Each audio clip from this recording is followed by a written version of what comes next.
today we are working on the 180SX.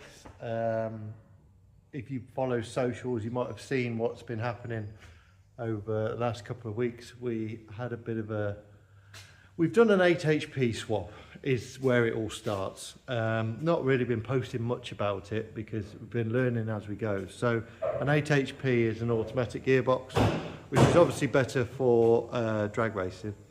But it also allows you to have a clutch input, which means that I can still do drifting and gymkhana. That's the plan once I get it all dialed in.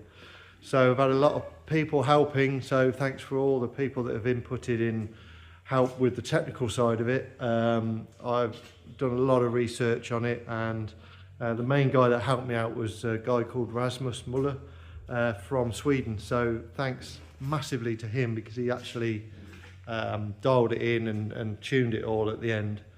So nothing wrong with the gearbox, absolutely fine. So it's a mechanical error on my part. So we've had to take the engine out.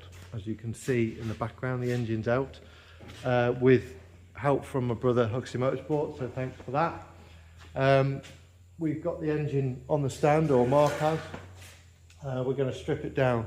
So what's happened here is, if you haven't seen the socials, is that you could just about see down there, the crank bolts have snapped. So again, like I say, it's my fault. They bottomed out in the back of the crank. They've been torqued up, thinking they were tight. They weren't holding the plate tight. So lessons learned.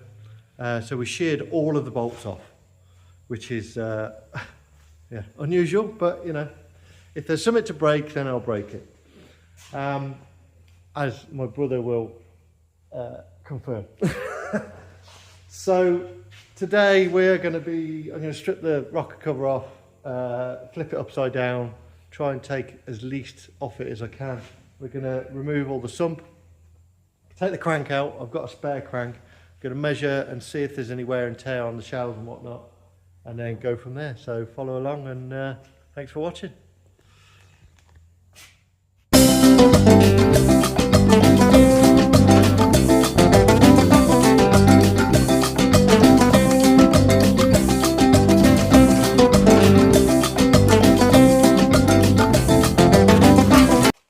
Okay, so with the help of Mark, thanks for that, Mark, we've got all the crank out.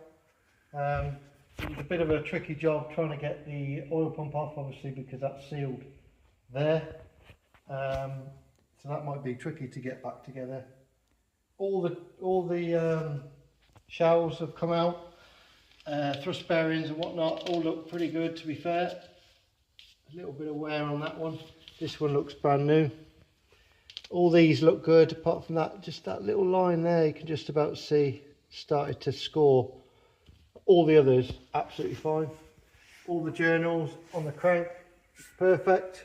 So it's a shame, because it's a really good crank. Obviously, with the bolts sheared off in it, you can actually feel where I've torqued up the bolts.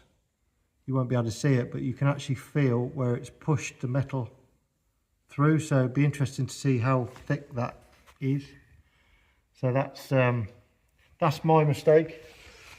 So next thing is, we'll get the crank that I've got, we'll get that all cleaned up, all the journals cleaned up. They're standard bearings, so we'll get some new ACL bearings and thrust bearings and pop it back together. Thanks for watching, see you in the next one.